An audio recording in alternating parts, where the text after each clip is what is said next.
அப்பா அப்பா அங்கே பாருங்க பெரிய பலாப்பழம் விழுந்து கிடக்குன்னு சொல்லிக்கிட்டே குட்டி உடனே அதுக்கிட்ட ஓடிச்சு.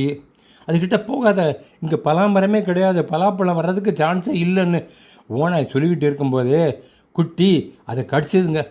அவ்வளோதான், பலாப்பழம் ஒரு சிலிர்த்துதுங்க. அது மேலே இருந்து நீளமான பெரிய ஸ்ட்ராங்கான முட்கள் பல குட்டி ஓனாய் வாயில் குத்தி அப்படியே நின்றுக்கிடுச்சிங்க. அதால் வாயை மூடவே முடியல, ரத்தம் சொட்ட ஆரம்பிச்சிருச்சிங்க. அது பலாப்பழம் இல்லைங்க, முள்ளம்பன்றி. அது உடம்பு முழுக்க 6 சென்டிமீட்டர் நீளமுள்ள ஏராளமான முட்கள் இருக்கும். யாராவது அதை அட்டாக் பண்ண போனால் உடம்பை சிலிர்க்கும். அந்த முட்கள் எல்லாம் எதிரிகள் வாயில் குத்தி அப்படியே நின்றுக்கிடுமாங்க. பெரிய ஓனாயும் அதை அட்டாக் பண்ண சுற்றி சுற்றி வந்தது, பக்கத்திலே வரல.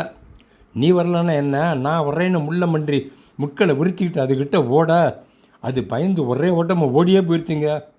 ஆமாங்க, யோபு 10:12 எனக்கு ஜீவனை தந்ததும் அல்லாமல் தயவையும் எனக்கு பாராட்டினீர், உன்னுடைய பராமரிப்பு என் ஆவியை காப்பாற்றியதுன்னு பைபிளில் எழுதப்பட்டு இருக்கிறபடி முள்ளம்பன்றி கடவுளுக்கு நன்றி சொல்லிட்டீங்க.